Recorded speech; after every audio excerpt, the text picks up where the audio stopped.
Why you're attracting price shoppers and how to stop. You just spent 2 hours creating the perfect quote, detailed line items, timeline, material specs, everything. And the customer says thanks, and then you never hear back from them again. Or worse, they come back asking if you can match a lower bid that they got from somebody else. This keeps happening because you're positioned as a commodity. And when you're a commodity, the price is the only thing that matters. And today, what I'm going to do is break down why you keep attracting price shoppers instead of quality buyers, where the top earning contractors do differently to filter these people out before they waste your time, and then the exact positioning shift that changes everything.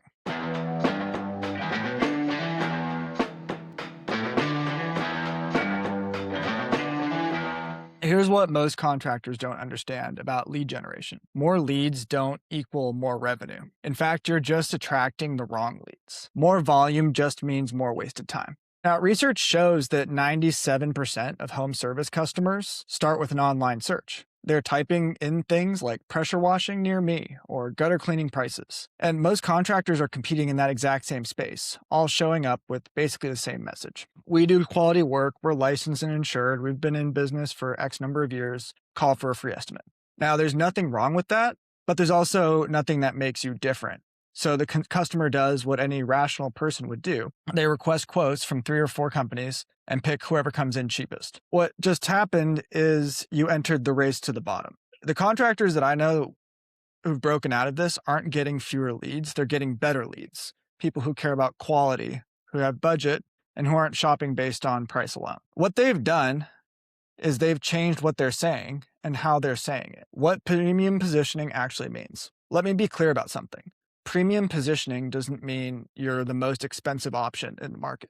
It means you're communicating value instead of cost. Here's the difference. Commodity positioning sounds something like this. We pressure wash residential and commercial properties. 10 years experience, free estimates, competitive rates. In contrast, premium positioning sounds like this. We protect property values for homeowners on the west side of the city who care about curb appeal and long-term maintenance. Our process involves pre-treatment, soft washing to prevent damage, and a detailed inspection report so you know exactly what we found and what we fixed. You see the difference? The second version speaks to the outcome, not the service. It targets a specific customer in a specific area, and it explains a process that demonstrates expertise. Positioning the work as valuable means that you're not positioning your work as transactional. Customers who read that aren't asking how much per square foot. They're asking when you can start. And this isn't about being fancy or using marketing speak. It's about being specific. The more specific you are about who you serve and what problem you solve, the more you repel price shoppers and attract quality buyers. The filter system that saves you hours.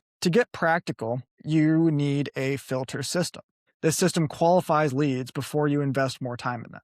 Most contractors wait until they've done a site visit and created a detailed quote to find out the customer was never serious. And that's backwards. Here's what you can do differently. First, you control the first touch point. When somebody fills out your form or is on your website or calls your number, they're not immediately offering to come out for a free estimate. They're asking a handful of qualifying questions such as, what's the scope of work you're looking at? What's your timeline? Have you worked before with a contractor on this? What's the most important to you, speed or cost? These types of questions do 2 things. They give you information about whether it's a good fit, and they demonstrate that your time is valuable. You're not desperate for any lead that comes through. You're selective about who you work with. Secondly, they're using a tiered quoting system. This was something I talked about in a previous video, but it's worth repeating here. Free ballpark estimates for simple jobs, especially the ones that you can quote on the phone, and then some sort of a commitment-based quote for more complicated work that requires in-person time and effort. Again, this filters out people who aren't serious. Third, people that win showcase their work visually, before and after photos, customer testimonials that speak to the experience, not just to the end result. When somebody sees the level of work that you do, shoppers are self-selected out. They know that they can't afford you, that's good, or they know that you're somebody that they want to work with, and that's also good. Fourth, you have to be clear about a minimum. You don't take jobs below a certain dollar amount. Say that up front. Because if you're quoting a $1,500 job when your minimum is $5,000, you're not going to do it, right? The customer appreciates the honesty and you save your time, which is what's valuable here. Speed wins when the quality is equal. So something interesting is that 78% of home service customers expect a response within an hour of inquiry. An hour. Most contractors are taking a day or two to get back to people, but by that time, the customer has already moved on to whoever gets the first response. This creates a tension, right? Because you want to be selective and qualify leads, but you also need to be fast. So how can you do both? And the answer is a simple system. When a lead comes in through your website, an automated system can immediately send a response. It says something like this: "Thank you for reaching out. We specialize in X and typically work with customers who are looking for Y. On average, the project size is somewhere around Z." Does that sound like what you're looking for? That can be an email. You can write that down literally word for word. That response that goes out in seconds makes the customer feel acknowledged, and you've already started qualifying the process without lifting a finger. If they respond yes, then you engage personally.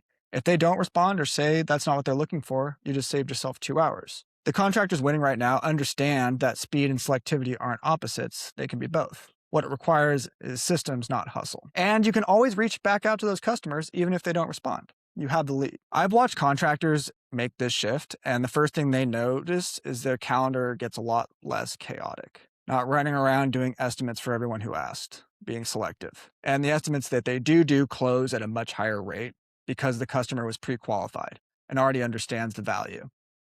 The second thing is their average job size goes up.